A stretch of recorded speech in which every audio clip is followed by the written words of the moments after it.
प्यारे बच्चों, आप सभी को मेरी ओर से नमस्कार। मैं Vijay Bithmada as a political science lecturer Gajowala senior secondary school से आज मैं आपके सामने सिविक स्किल अंतर्गत जो भी जानकारी है नेशनल टैलेंट सर्च एग्ज़ाम को लेकर के उन बातों को आपके सामने शेयर करूंगा।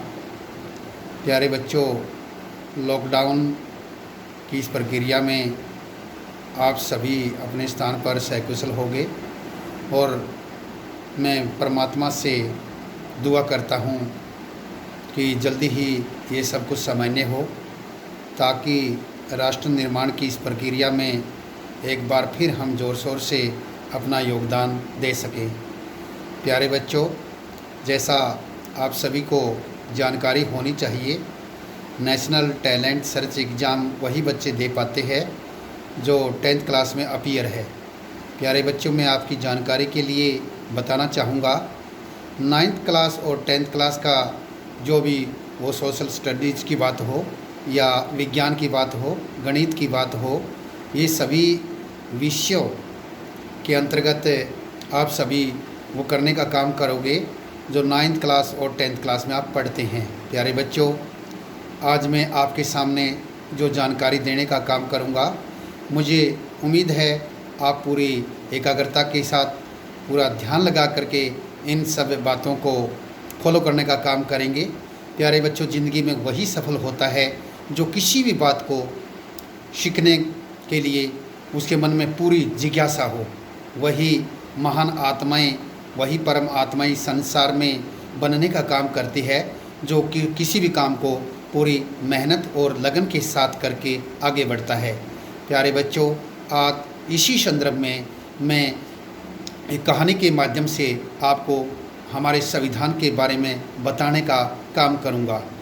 आप सभी को जानकारी इस बात की अच्छी प्रकार से होनी चाहिए कि हमारा जो संविधान है वो 26 जनवरी 1950 को लागू हुआ।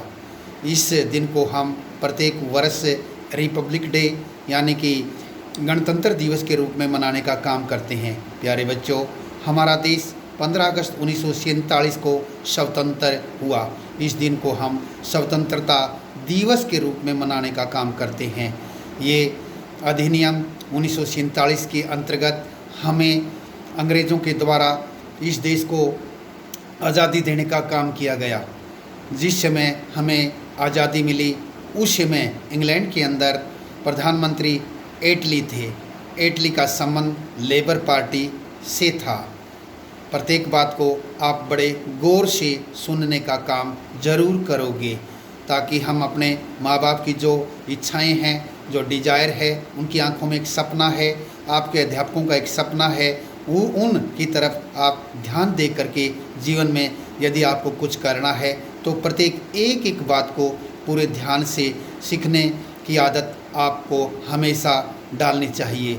जिस बच्चे की जिज्ञासा बढ़ जाती है वो बड़े से बड़े लक्ष्य को भी प्राप्त बड़े आराम से कर लेते हैं। आज मैं संविधान के बारे में विस्तार से बताने का काम करूंगा। हमारा जो संविधान है वो 26 नवंबर 1949 को बन करके तैयार हुआ और इसको बनाने में लगभग 2 वर्ष 11 महीने 18 दिन का समय लगा और इस पर जो खर्च हुआ वो 63,96,729 रुपये इसको बनाने में खर्च हुए। और जो संविधान को लेकर मीटिंगों का जो दौर चला वो उनकी संख्या हम 167 कह सकते हैं। कई जगह आपको यहाँ 165 की संख्या भी शायद मिले। 165 और 167 मीटिंगों का दौर चला और जो वाचन प्रक्रिया थी वो 114 दिन तक चली।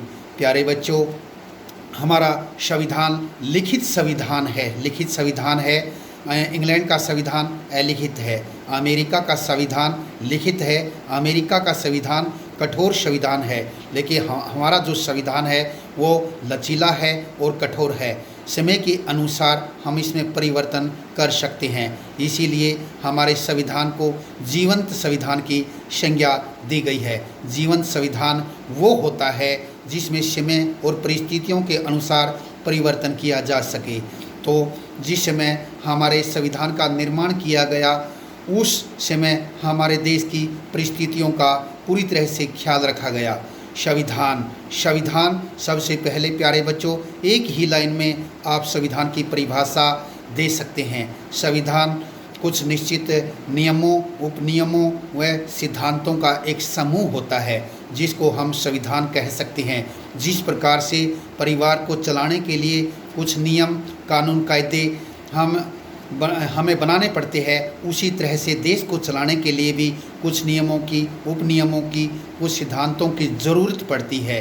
तो सबसे पहले 1922 में महात्मा गांधी के द्वारा इस देश के लिए संविधान की मांग रखी गई। उसके बाद 1934 में कांग्रेस पार्टी ने इस देश के लिए संविधान बनाने की बात सामने आई। 1928 में जैसा हम सब जानते हैं कि इस देश में साइमन कमीशन, जो कि अंग्रेजी सरकार द्वारा यहाँ की स्थिति का जायज़ा लेने के लिए भेजा गया। उसके बाद क्रिप्स मिशन 1942 ईस्वी में आया। उसके बाद कैबिनेट मिशन 1946 ईस्वी में आया। कैबिनेट मिशन में 3 सदस्य थे, स्टेफर्ड फोर्ड, अलेक्जेंडर और लॉरेंस पेंथ। ये 3 सदस्य थे जो कैबिनेट मिशन में भारत की स्थिति का जायज़ा लेने के लिए, यहाँ के राजनीतिक दलों का अध्ययन करने के लिए इस देश में आए। उसी कैबिनेट मिशन की योजना के आधार पर इस देश के संविधान का निर्माण किया गया। तो इस संविधान सभा में उस समय के ज़्यादातर सम्मानित और माननीय नेता, जो उस दौर में प्रसिद्ध स्वतंत्रता सेनानी भी रहे, जिसमें हम कह सकते हैं कि उन सभी ने इस संविधान सभा में शामिल होने का काम किया। पंडित जवाहरलाल नेहरू, सरदार वल्लभ भाई पटेल, के.एम. मुंशी, डॉक्टर भीमराव अंबेडकर, अबुल कलाम आज़ाद, उस समय के अनेक सम्मानित नेता, उन्होंने इसमें भाग लेने का काम किया। आप इस बात को अच्छी तरह से याद रखना कि महात्मा गांधी संविधान सभा के सदस्य नहीं थे। उस समय की यदि आपसे महिलाओं के नाम पूछे जाए तो सरोजिनी नायडू, विजय लक्ष्मी पंडित और जिस तरह अनेक और महिलाएं, सुचेता कृपलानी, उस समय की सम्मानित महिलाएं इस संविधान सभा में शामिल थी। तो प्यारे बच्चों, मैं आपको और कुछ जानकारी दूंगा कि राजकुमारी अमृता कौर भी संविधान सभा की सदस्य थी। तो संविधान को लागू करते समय आरंभ में इसकी जो शुरुआत की गई वो संविधान की आत्मा है, वो संविधान का अनमोल रत्न है। तो जिस तरह से संयुक्त राज्य अमेरिका का संविधान सबसे पहले बनाया गया, 1776 ईस्वी में अमेरिका को आज़ादी मिली, 1789 ईस्वी में इस देश के संविधान का निर्माण किया गया। तो वहाँ से हमने बहुत सी बातें उठाने का काम किया। वहाँ उस देश का संविधान बनाते समय उन्होंने शुरुआत की, हम संयुक्त राज्य अमेरिका के लोग। उसी शब्द को हमने अपने संविधान में पिरोने का काम किया और हमने अपने संविधान की प्रस्तावना इसी शब्द से शुरू करने का काम किया।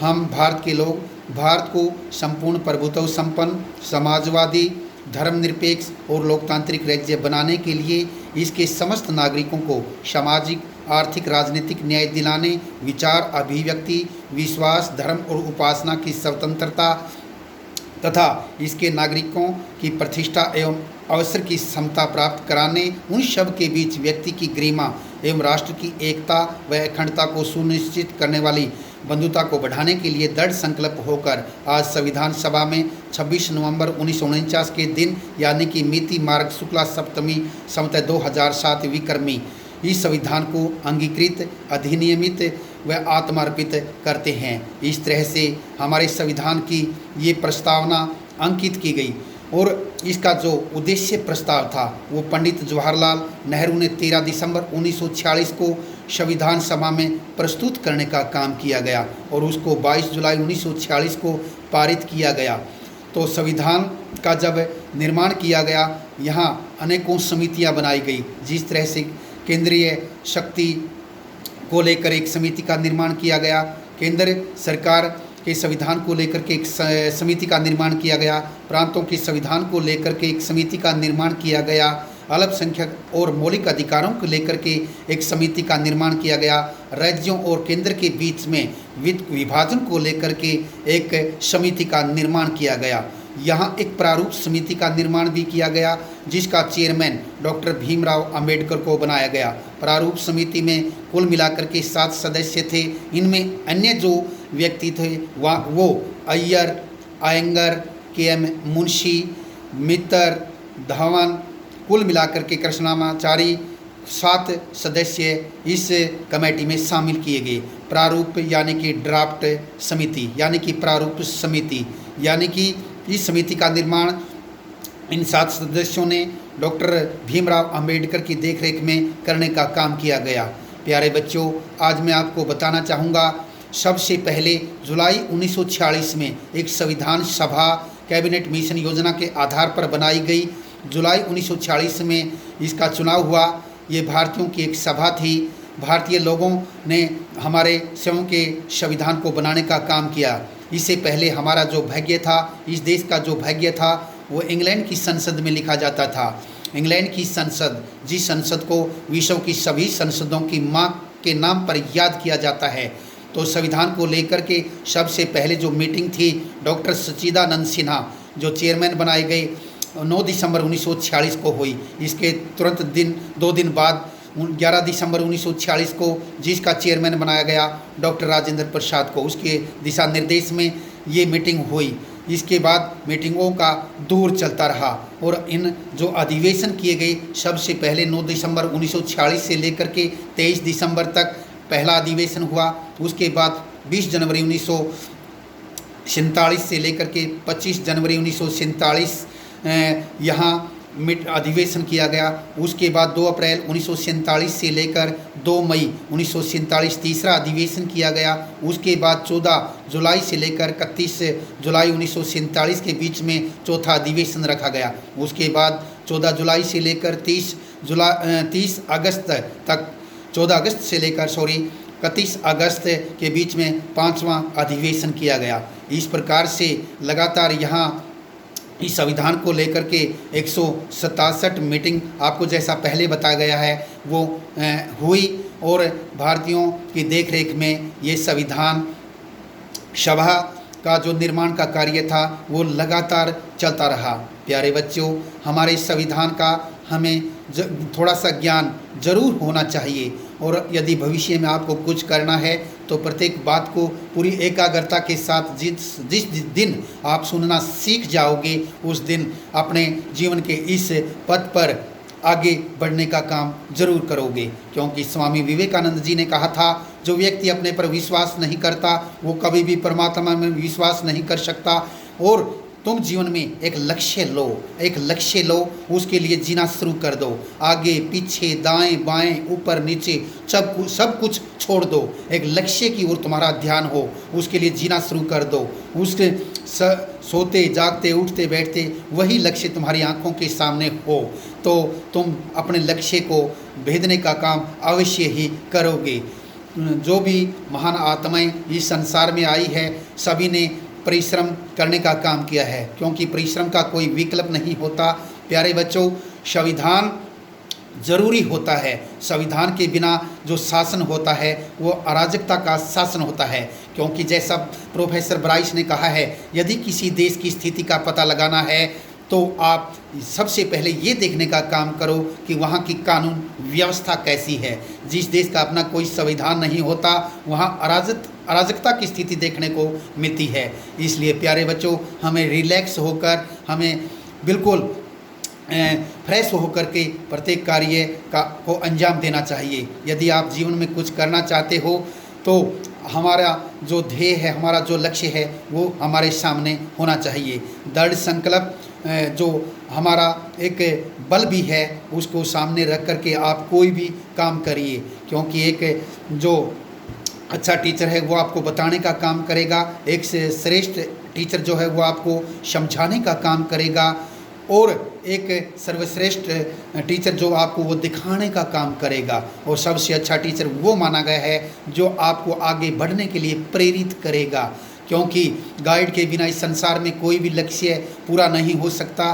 कुरुक्षेत्र के मैदान में जैसा आप महाभारत के माध्यम से देखते हो कि उस समय अर्जुन भी हाथ पर हाथ रख कर के बैठ जाते हैं। उसी क्षण एक गीता का उपदेश जो कि भगवान श्री कृष्ण के द्वारा दिया जाता है कि धर्म की रक्षा के लिए आपको ये सब कुछ करना पड़ेगा, अन्यथा धर्म की हानि होगी। और तभी जाकर के महाभारत के अंदर हम देखते हैं कि पांडव जो कि जिन्होंने उचित किया, जिन्होंने धर्म का साथ दिया, जिन्होंने अच्छाई का साथ दिया, जिन्होंने सत्य का साथ दिया, अंत में जीत उसी की हुई। तो प्यारे बच्चों, आप लगातार मेहनत करते रहना है, और संविधान के बारे में भी हमें जो जानकारी हम समय समय पर हासिल करेंगे उसको बड़े अच्छे ढंग से आप के द्वारा उसको किया जाना चाहिए। तो मैं आपको इसी संदर्भ में आगे बताना चाहूँगा, जो झंडा समिति थी जिसका संबंध कृपलानी से है, उन्होंने कृपलानी को झंडा समिति का अध्यक्ष बनाया गया। 22 जुलाई 1947 का वो दिन सदा याद किया जाएगा जिस दिन हमारे इस राष्ट्रीय झंडा, जिसका अनुपात 3:2 है, जिसकी लंबाई 3 मीटर या जिसकी चौड़ाई 2 मीटर, या जिसको हम 3 फीट या 2 फीट, किसी भी अनुपात में आप 3:2 आपका उत्तर होना चाहिए। यही हमारा जो झंडा है, केसरिया सफ़ेद हरा जिसका रंग है, जो राष्ट्रीय झंडे के रूप में जिसको मान्यता दी गई है, इसको मनाने का इसको संविधान में जो शामिल करने का काम है वो 22 जुलाई 1947 को किया गया। ये तारीख भी आपको अच्छी तरह से याद होनी चाहिए। और 2 वर्ष 11 महीने 18 दिन की जो बात है प्यारे बच्चों, कोई भी बात बिना समझे, बिना सोचे, बिना मनन किए हमें याद नहीं रहती। तो 2 वर्ष 11 महीने और 18 दिन की जो बात है, और खर्च की जो बात है 63,96,729 रुपये। ये बात अच्छी तरह से आपके माइंड में अवश्य ही बैठ जानी चाहिए, क्योंकि मैंने भी ये प्रेरणा वहाँ से अभी छुट्टियों के दौरान मैंने देखा, एक क्रिस्टोफर नाम का जो कोचिंग देने का काम करता है दिल्ली के अंदर, अभी उसकी ऑनलाइन क्लासेस चलती है। वो स्वयं अपने बारे में एक बात बता रहा था कि मैंने मैट्रिक की जो कक्षा में अंग्रेज़ी के पेपर में मेरे 36 नंबर मैंने प्राप्त करने का काम किया, लेकिन यहाँ मैंने देखा, मैंने इतना अभ्यास किया कि आज मैं पूरी इंडिया के अंदर कई हज़ार बच्चों को ऑनलाइन या ऑफलाइन कोचिंग देने का काम करता हूँ। और प्रत्येक वर्ष का जो उसकी आय का हिसाब किताब देखें तो वो 5-10 करोड़ रुपए में होती है। तो उसने जैसा मैंने भी उसकी खास बातों को पकड़ने का काम किया। उसके बारे में मैंने देखा, वो किसी भी शब्द का जब अर्थ बताता है तो 20 से लेकर के 25 बार एक शब्द का अर्थ बताने का काम करता है। तो हमें चाहे हम थोड़ा सीखें, कम सीखें, लेकिन अच्छा सीखें। ये हिसाब किताब लगा करके आप देखिए, आप यदि 5 कोई भी मीनिंग प्रतिदिन करोगे तो उसकी संख्या 1 वर्ष के अंदर 2000 तक उसकी कुल संख्या होगी। 10 वर्ष का यदि हम हिसाब किताब लगाएं तो वो 20,000 की होगी। 20,000 जो शब्द लिखे जाते हैं उसकी एक पूरी पुस्तक बन जाती है। तो कम से कम याद कीजिए, लेकिन अच्छी प्रकार से याद करने का काम आप अवश्य ही कीजिए।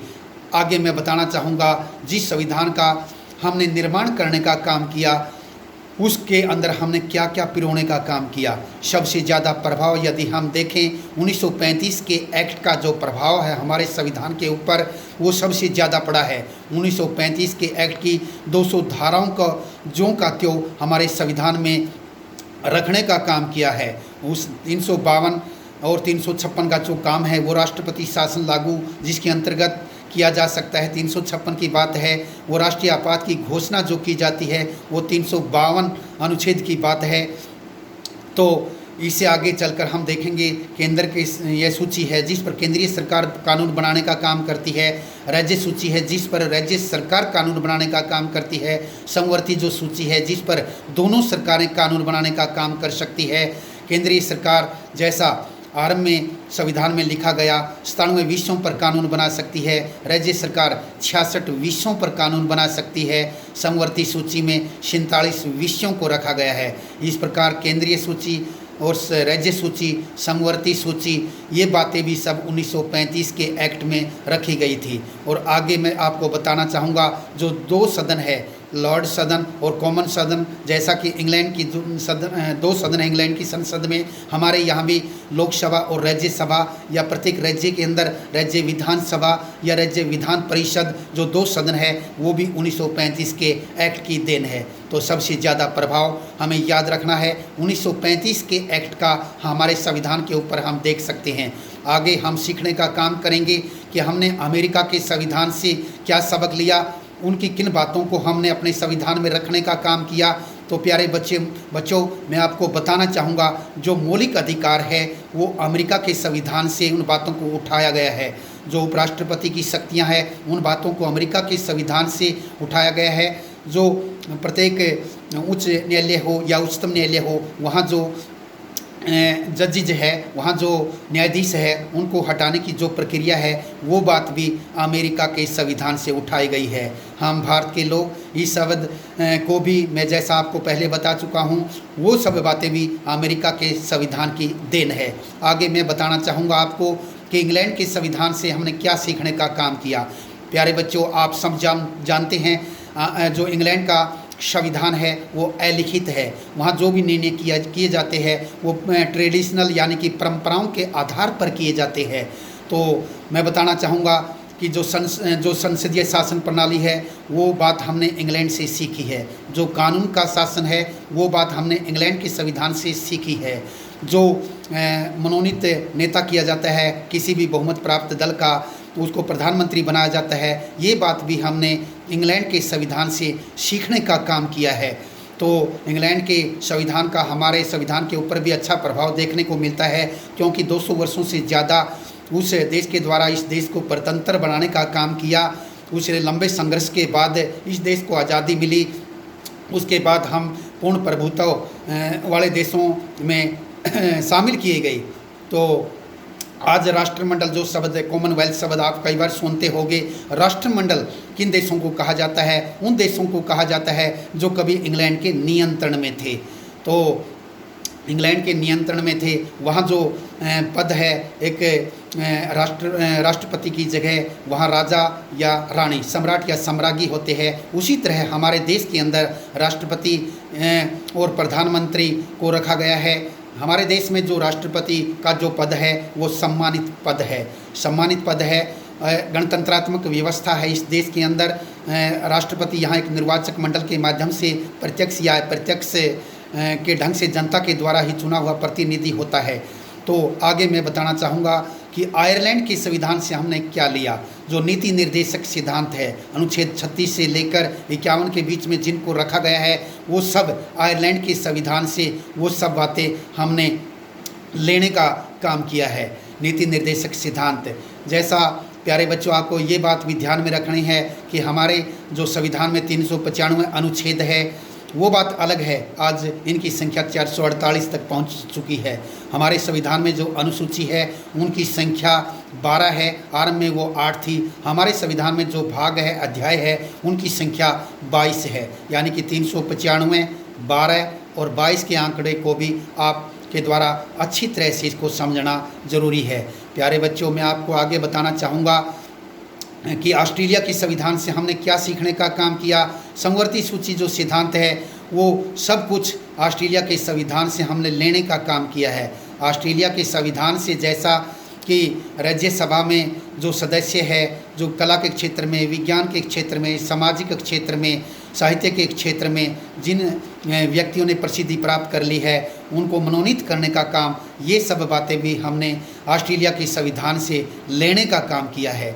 आगे मैं आपको बताना चाहूँगा जो गणतंत्रात्मक व्यवस्था है वो हमारे द्वारा, हमारे संविधान निर्माताओं के द्वारा उस शब्द को भी फ्रांस के संविधान से लेने का काम किया गया।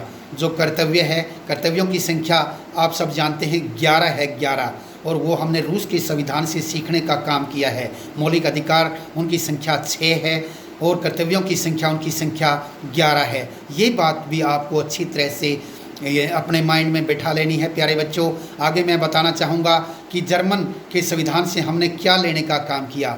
जो हमारी आपातकालीन शक्तियाँ हैं वो धारा 352, 356 उसमें भी कुछ बातें हमने जर्मन के संविधान से सीखने का काम किया है।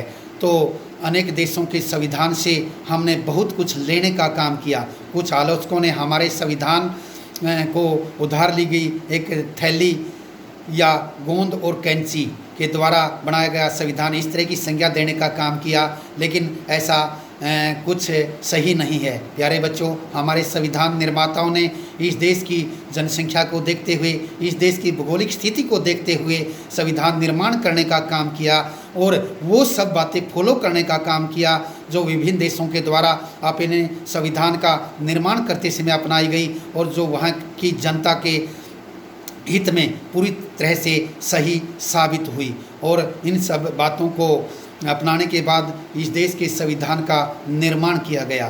प्यारे बच्चों, संविधान जो होता है वो किसी भी देश की वस्तुस्थिति स्थिति के बारे में सही जानकारी देता है। हमारी जो एकीकृत न्यायिक व्यवस्था है, एक हरी नागरिकता की जो बात है, एकीकृत हमारा जो ढांचा है, वो सब बातें हमने इंग्लैंड के संविधान से लेने का काम किया।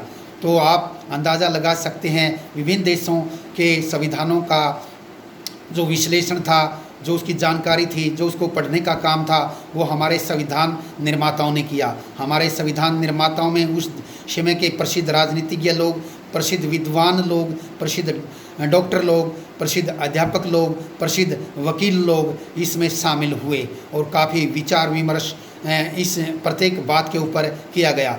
वोटिंग करने का जो तरीका होता है वो हमारे संविधान निर्माताओं ने उससे बचने का काफ़ी प्रयास किया, क्योंकि जब किसी भी विषय को लेकर के वोटिंग की बात आ जाती है तो वहाँ मन मटाव होना स्वाभाविक हो जाता है। तो प्रत्येक जो निर्णय था हमारे संविधान निर्माताओं ने सर्वसहमति से लेने का प्रयास किया गया। हाँ, ये बात ज़रूर है कि अंग्रेज जाते जाते से इस देश को दो भागों में बांटने का काम करो, क्योंकि उनकी एक नीति थी डिवाइड एंड रूल। इस देश को उन्होंने कमज़ोर करने के लिए ये रास्ता अपनाने का काम किया। जैसा पाकिस्तान को 14 अगस्त 1947 को आज़ादी देने का काम किया और इस देश को 15 अगस्त 1947 को आज़ादी देने का काम किया। वरना आप अंदाज़ा लगा सकते हैं यदि इस देश के दो टुकड़े ना होते, हिंदुस्तान और पाकिस्तान, आज विश्व की सबसे ज़्यादा जनसंख्या लगभग 160 करोड़ के लगभग इस देश की जनसंख्या होती, क्योंकि अंग्रेज़ों को बड़े तेज़ लोग थे। उन्होंने इस बात का अंदेशा था यदि ये देश इस तरह की भौगोलिक स्थिति को ध्यान में रखते हुए, इस तरह कि भौगोलिक जो हमारी स्थिति है, हमारे इस देश की लंबाई जो है उत्तर से दक्षिण वो 3214 किलोमीटर है, इसकी चौड़ाई जो 2933 किलोमीटर है और 32,87,263 किलोमीटर इसका जो दायरा है, उत्तर में हिमालय इसका प्रहरी है और तीनों साइड ये सागर से घिरा हुआ है। तो इतना मजबूत भौगोलिक स्थिति वाला देश जिसको अनेक आक्रांताओं ने बार बार मिटाने का काम किया, लेकिन आज भी मेरा भारतवर्ष ज्यों की त्यों खड़ा है, जिस पर हमें बड़ा फक्र है।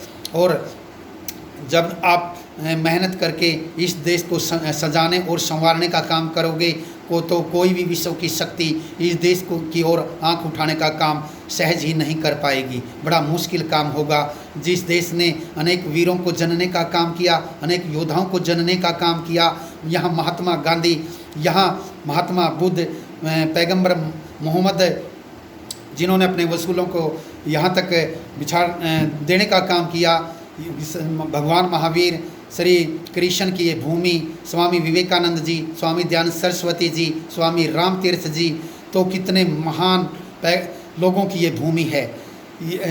ये अगर हम संस्कृति के हिसाब से देखें तो ये इसको हम संपत्ति के अंदर सोने की चिड़िया कह सकते हैं, राजनीतिक में विश्व सम्राट कह सकते हैं, शक्ति में विश्व गुरु कह सकते हैं और संस्कृति में विश्व प्रभु हम इसको संज्ञा दे सकते हैं। तो प्यारे बच्चों, जैसा वेद व्यास जी ने कहा कि शूरवीर सैकड़ों में मिलते हैं और जो विद्वान लोग हैं वो हज़ारों में मिलते हैं और जो वक्ता होते हैं वो लाखों में मिलते हैं, लेकिन दानी तो कोई होता है। हमें प्रत्येक बात जो सामाजिक और व्यवहारिक होती है वो अपने जीवन में ज़रूर अपनानी चाहिए। आगे मैं जैसा हमारा जो मेन विषय था उसी की ओर एक बार फिर, हमारे संविधान के अंदर इसको 22 भागों में बांटा गया है। 1 से 4, 5 से 11, 12 से 35, 36 से 51। 12 से 35 का जो विषय है वहाँ मौलिक अधिकारों को रखा गया है। 14 से लेकर 18 तक समानता का अधिकार है और 19 से लेकर 22 तक स्वतंत्रता का अधिकार है।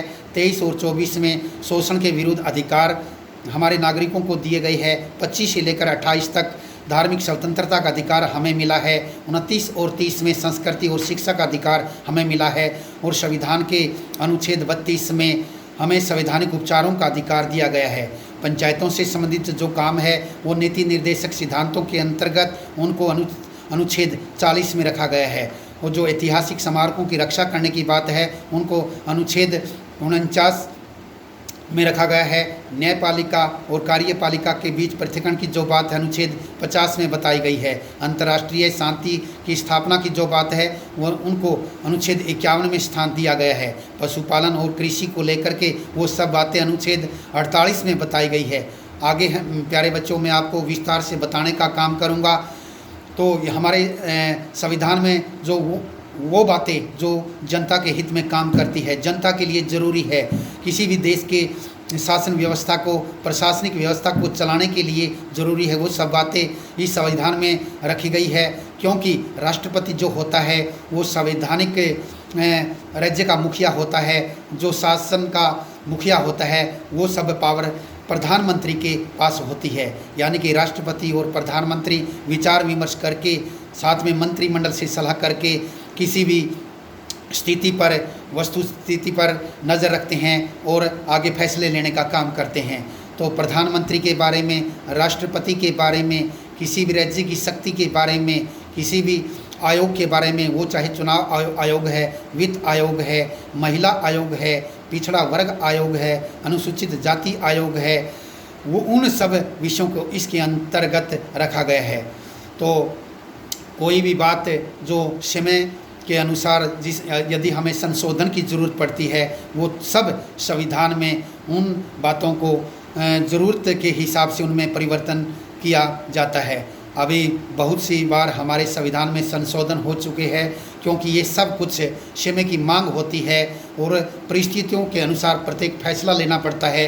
इसलिए प्यारे बच्चों आपको प्रत्येक एक एक शब्द, आपका ध्यान दाईं और बाईं ओर कहीं भी आपका ध्यान ना हो। आप जिस दिन इस बात को अपने दिल के अंदर उतारने का काम कर लोगे कि मैंने सब कुछ सीखना है, मैंने कुछ भी हो, दिन हो रात हो, दुश्मन हो या मित्र हो, मुझे प्रत्येक जगह सब कुछ सीखना है। हमें कोई भी इंसान इस दुनिया के अंदर पूर्ण नहीं होता।